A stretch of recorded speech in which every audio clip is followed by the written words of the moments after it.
Hello guys, welcome back to my channel Aryan guys Rumpa. তো সবাই কেমন আছো? আশা করি সবাই ভালো আছো, সুস্থ আছো।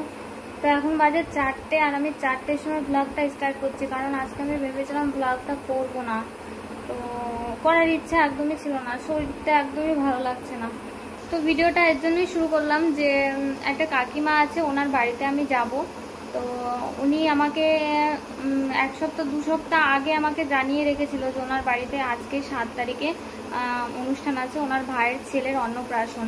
তো আমি বলেছিলাম যাব না। তারপরে কালকে ফোন করেছিল, ফোন করে বললো যে যেতেই হবে। বলছে যে আসো, তোমার মনটাও ভালো লাগবে, লোকজন আছে এখানে, লোকজন দেখলে বলছে লোকের মধ্যে আসলে তোমার মনটাও ভালো লাগবে, তুমি আসো। তো যেহেতু সম্পর্কে কাকিমা হয়, তারপর তার সম্মানটা রাখার জন্য আমি মনে করলাম যে যাওয়াটা ঠিক আছে। কারণ সে অনেকটা আশা করে আমাকে বলেছে, এখন আমি যদি না যাই মানে তার অসম্মান করা হবে। তো আমি বোনকে নিয়ে যাব, এখনো পর্যন্ত স্নান করিনি, এডিট করছিলাম, এখন যাব স্নান করতে। স্নান করে তারপরে রেডি হয়ে বেরোনোর সময় তোমাদের সাথে কথা বলছি।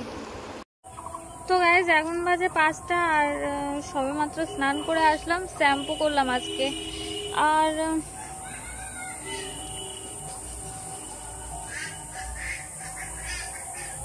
আর বেশিক্ষণ হাতে ধরে রাখতে পারছি না ফোনটা, হাত পুরো ব্যথা হয়ে যাচ্ছে। মানে কি বলবো, বেশিক্ষণ দাঁড়িয়ে থাকতে পারি না, বেশিক্ষণ। আর ওই দেখো পেছনে, দেখো চলে এসছে, দেখো আমি ছাদে এসছি, ও চলে এসছে। দাঁড়াও একটু রেস্ট নিয়ে নিই। আচ্ছা, আরিয়ান কি আমাকে দেখতে পাচ্ছে? আমি কি করছি কি না করছি, কি খাচ্ছি, কোথায় যাচ্ছি, এগুলো দেখতে পাচ্ছে না আরিয়ান? জানি না, মাঝে মাঝে মনে হয় আমি যেখানে যাই সেখানেই হয়তো যায় আমার সাথে, আবার মাঝে মাঝে মনে হয় না। বিশ্বাসই হয় না, এখনো বিশ্বাস হয় না যে নেই। মনে হয় যেন আছে, কোথাও গেছে, কাজে গেছে, হয়তো কাজ থেকে চলে আসবে, এরকম মনে হয়। কেন মানে মনেই হয় না যে নেই। তো তোমরা অনেকে বলছো যে দি ভাই মেয়েকে নিয়ে এসে কাছে রাখো, মেয়ের সাথে থাকো। তো মেয়ে যবে থেকে বড় হয়েছে, মেয়ে আমার কাছে বেশি একটা থাকে না, মানে খরচা আমি দিই, আর বেশি থাকে ওর বাবার কাছে, মানে ওর বাবার কাছে বেশি থাকে। তো মেয়েকে আনা যাবে না, মেয়ে পড়াশোনা করছে, পড়াশোনার মধ্যে রয়েছে। হ্যাঁ আসছি, পড়াশোনার মধ্যে রয়েছে। তো ওকে এখানে নিয়ে আসলে আমাদের এখানকার পরিবেশটা ভালো না, পড়াশোনা মানে হবে না, যার জন্য ওকে ওখানে রেখেছি, পড়াশোনাটা করুক ভালোভাবে। তো যার জন্য মেয়েকে এখন আমি আনতে পারবো না, আমার কাছে এনে রাখতে পারবো না। তো চলো, নিচে মা ডাকছে, তারপরে একটু পর আবার বেরোবো, রেডি হব। তো চলো থেকে নিচে থেকে ঘুরে আসি। নিচে মা ডাকলো, একজন এসেছিল আমার সাথে দেখা করতে, ভিডিও দেখে আর আরিয়ানের কথা শুনে এসেছিল। তো রোজই কেউ না কেউ আসে এরকম দেখা করতে। তো গাইস আমি রেডি হয়ে গেছি, আর সময় নিচে রেডি হচ্ছে। আর এই যে চুড়িগুলো পরেছি, এগুলো আমাকে আরিয়ান দিয়েছিল।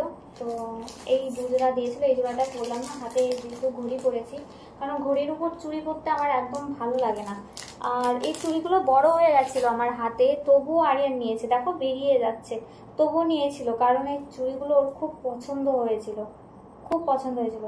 মানে এই আমি যখন চুড়িগুলো নিই, মানে আমি শুধু মনে মনে মানে মনে করছি যে আমার এই পিঙ্ক কালারের শাড়ি আছে, তো চুড়ি তো নিলাম, পিঙ্ক কালারের শাড়ি আছে তো যে है ना तेरा पिंक कलर का साड़ी मैंने दिया था, उसके साथ ये पहनना बहुत अच्छा लगेगा।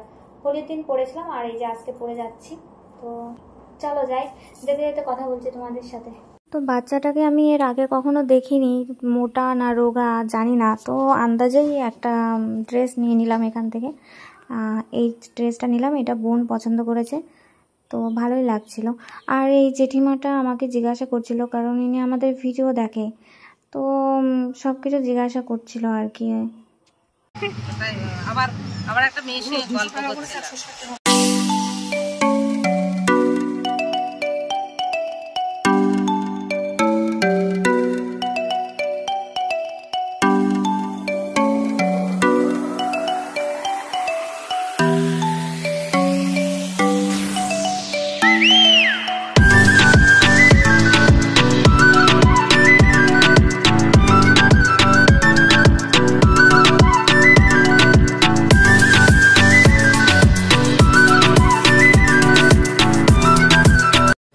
কাকিমাকে ঢোকার আগে ফোন করেছিলাম, কারণ আমার ভীষণ লজ্জা করছিল, এর আগে কখনো আসিনি তো।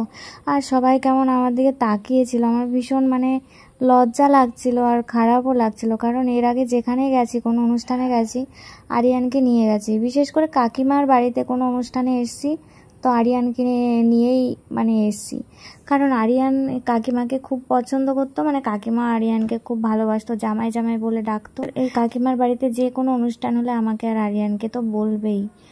তো চলো দেখি, ভেতরে তো ঢুকলাম, এখন দেখি কোথায় কি হচ্ছে। অনেকদিন পরে সবার মধ্যে আসলাম, বেশ একটু ভালোও লাগছে। আর ওই যে বলেছিলাম সোমা তো আমার ক্যামেরা করে দেয় না, তবুও আজকে দেখলাম দেখছি। আমি অবশ্য কিছু বলিনি, ও নিজে থেকে দেখছে। আর এখানে কাকিমার সাথে ফটো তুলছি। তারপর খাবারের জায়গায় যাচ্ছি দেখতে যে ফাঁকা আছে কিনা। যদি ফাঁকা থাকে তাহলে ভাবলাম সকাল সকাল খেয়ে বাড়ি চলে যাব, কারণ আমার বাড়ি থেকে তাও অনেকটা দূরে, কাকিমার বাপের বাড়িটা অনেকটাই দূরে, যেতে যেতে আবার রাত্রি হয়ে যাবে। তো এই যে এনারা আমার ভিডিও দেখে, আর এই ছোট্ট বাচ্চাটা বিশেষ করে ও আমার ভিডিও খুব দেখে। তো ওর মা হচ্ছে আমার পাশে দাঁড়িয়ে আছে শাড়ি পরে, ওনার নামও নাকি রুম্পা। তো ওই বাচ্চা ছেলেটাই বলছিল আমার মায়ের নামও রুম্পা। তো এই যে ক্যামেরাম্যান, আমার নেক্সট যে শ্যুটগুলো আছে, অ্যালবাম শ্যুটগুলোর কথা বলেছিলাম, তো ওই অ্যালবাম শ্যুটগুলো সব এই রঞ্জু করবে, কারণ ও হচ্ছে আমাদের পাড়াতেই বাড়ি। যখন আরিয়ানের অ্যাক্সিডেন্ট হয়েছিল তখন ও আরও ওর সাথে সবাই ছিল, মানে আমার পাড়ার ছেলেপেলে, ওরাই সবাই নিয়ে গেছিলো আমাকে। আরিয়ানই ঠিক করে গেছিলো একে যে আমাদের নেক্সট শ্যুটগুলো সব রঞ্জু করবে। তো এখানে সব কিছুই আছে, সবই আছে, বাট শুধু নেই আরিয়ান। তো এটা হচ্ছে একটা ছোট্ট ভাই, আমাদের পাড়াতেই বাড়ি, সব পাড়ার ছেলেপেলে।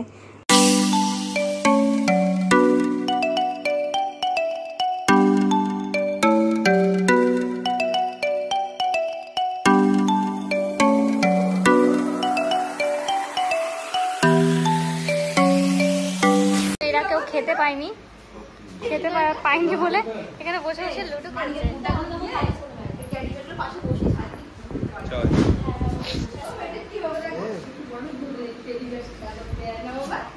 তো এখন বাজে 11টা, আর বাড়ি থেকে তো অনেকবার ফোন এসছে, বলছে কখন আসবি, রাত্রি হয়ে যাচ্ছে। আর এদিকে আমরা না মানে খাবার টেবিলে জায়গা পাচ্ছি না, মানে এত লোক, মানে এত ভিড়, যার জন্য আমাদের লেট হয়ে গেল। আর এত রাত্রে অটোও পাবো না, তো ওই যে ওই ভাইকে বললাম যে আমাদেরকে বাড়িতে নিয়ে যাওয়ার পথে। তো তারপরে অবশেষে খাবার টেবিলে জায়গা পেলাম, আর এখন এই যে আসলাম খেতে।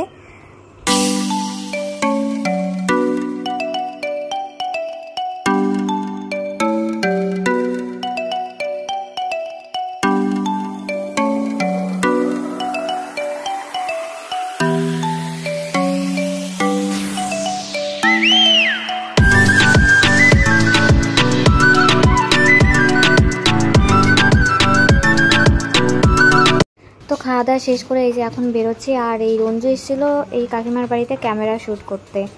অনুষ্ঠান শেষ হয়ে গেছে আর সবাই বাড়িতে চলে গেছে, আমরাই যাচ্ছি লাস্ট। এখন বাজে 12টা, আমরাই লাস্ট বাড়িতে যাচ্ছি।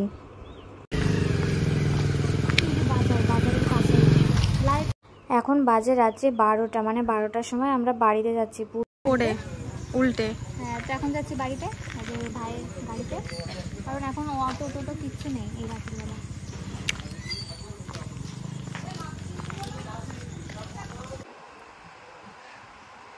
তো গাইস এইমাত্র আসলাম, এখন বাজে রাত্রি 12টা। ওই বললাম যে খেতে খেতে একটু লেট হয়ে গেছিলো। আর এই কাকিমার বাড়িতে এর আগেও গেছি, একটা অনুষ্ঠান ছিল, তখন একটা অনুষ্ঠান ছিল, আমি আর আরিয়ান গেছিলাম, একসাথে গেছিলাম, ব্লগও আছে আমাদের দুজনের। কাকিমা এই আরিয়ানকে ভীষণ ভালোবাসতো, মানে আমাকে আরিয়ানকে দুজনকে খুব ভালোবাসে। তো যখনই কোনো না কোনো অনুষ্ঠানই হোক না কেন আমাকে আর আরিয়ানকে আগেই বলবো। তো আমি ভেবেছিলাম যাবো না, বাট এমনভাবে মানে বলছে তুমি আসো, লোকজনের মধ্যে থাকলে তোমার মনটা একটু ভালো লাগবে, তুমি আসো। তারপরে গেলাম। তো গাইস অনেকটা কষ্ট হয়ে গেছে, হাঁপিয়ে গেছি, কারণ শরীরে এমনি কিছু নেই। আজকে এই পর্যন্তই, নেক্সট ব্লগ নিয়ে আবার আসবো খুব তাড়াতাড়ি তোমাদের সাথে কথা বলতে। তো সবাই খুব ভালো থেকো, সুস্থ থেকো, টাটা, গুড নাইট।